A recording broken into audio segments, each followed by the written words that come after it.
Hi guys, so let's do a review of what we've been covering in class, starting from the very beginning. So our discussion of work and energy began with the idea that a force that is in the direction of motion can do work, and that term work describes an energy transfer. Okay, so when you think work, you're going to think a process of energy transfer.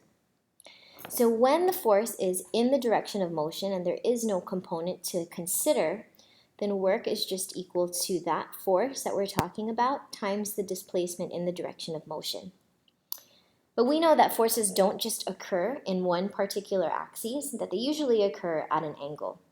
And so when that is the case, when we have something that is working on an object at an angle theta to the horizontal, then we need to only consider the component of force that is along our direction of motion.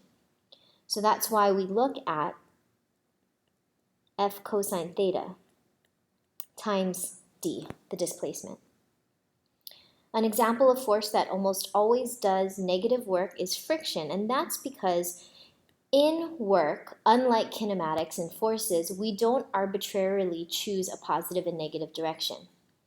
A force does positive work when it points in the direction of motion, and a force does negative work when it points opposite the direction of motion. So all of that is outlined in your packet.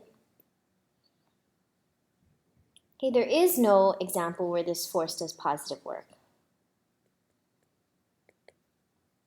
I guess that's what you guys call a trick question. Okay, so then we said, well, the units of force were a Newton, capital N. The units of displacement are meters. So then if work equals force times cosine theta, where cosine theta has no units, then the unit of work is a Newton meter. In our System International, we define that unit as a joule.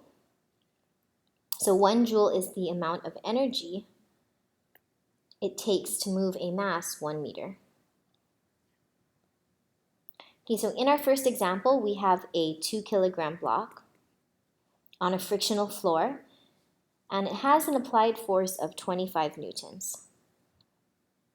The crate moves 16 meters in the horizontal direction, and question A says, how much work does FA do? Well, if we're talking about FA, then we're really only concerned with that component of FA that's in the direction of motion, which is FA cosine theta. So if we were setting up our equation with variables only, then we would have work equals FA cosine theta times displacement. FA was 25 newtons, cosine 30 degrees, and D was 16 meters. Okay, so that you can plug in your calculator. How much work does the normal force do? Well, the normal force still points perpendicular, normal force on the block by the surface, still points perpendicular to the surface. And so when we're plugging in theta for cosine theta, we would have F d cosine 90 degrees, but cosine of 90 is 0. So the normal force does no work. And that's because a force that has no component in the direction of motion, like the normal force, because it is perpendicular to the surface and the block is moving horizontally,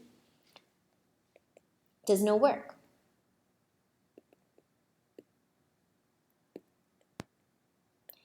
So moving on to the practice problem below, we have a 20 kilogram block moving 1.5 meters across a rough floor at a constant speed, pulled by a 100 Newton force at 37 degrees to the horizontal. So let's go ahead and break apart our applied force, because we already know we will need to look at the component in the direction of motion.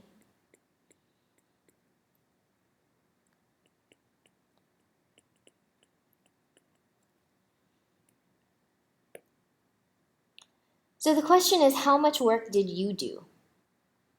How much work did you do?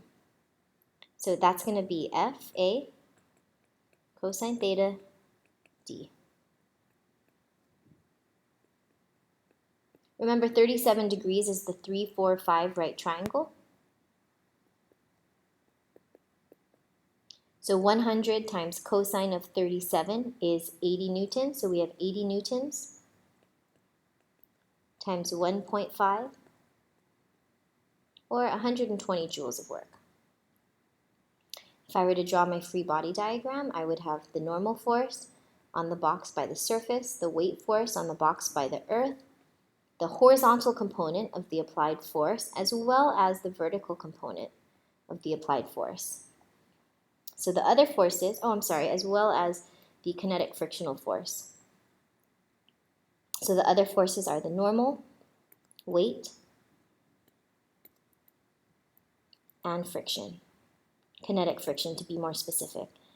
Yes, kinetic friction did work. Well, how much work did kinetic friction do? So if we are using our formula of work equals Fa cosine theta d, then the work done by kinetic friction is going to be equal to the kinetic frictional force times cosine of 180 degrees, since the frictional force, here's motion, the frictional force is 180 degrees from the direction of motion, times the distance, or displacement in the direction of motion, 1.5 meters. So recall that Fk is mu k times the normal. So we have mu k times the normal force on the box by the surface times cosine of 180 times 1.5 meters. So for the normal force, we need to look in the y direction. So we have the net force in the y equals MAY, or normal force plus 60 newtons, which is F sub y, that's the 100 sine 37, or the vertical component of the applied force, minus the weight force, which is mg, so 200 newtons, equals 0, because the box has no acceleration in the y, or the normal force equals 140 newtons. Well then, Fk equals 0.3, our coefficient of kinetic friction, times the 140 newtons,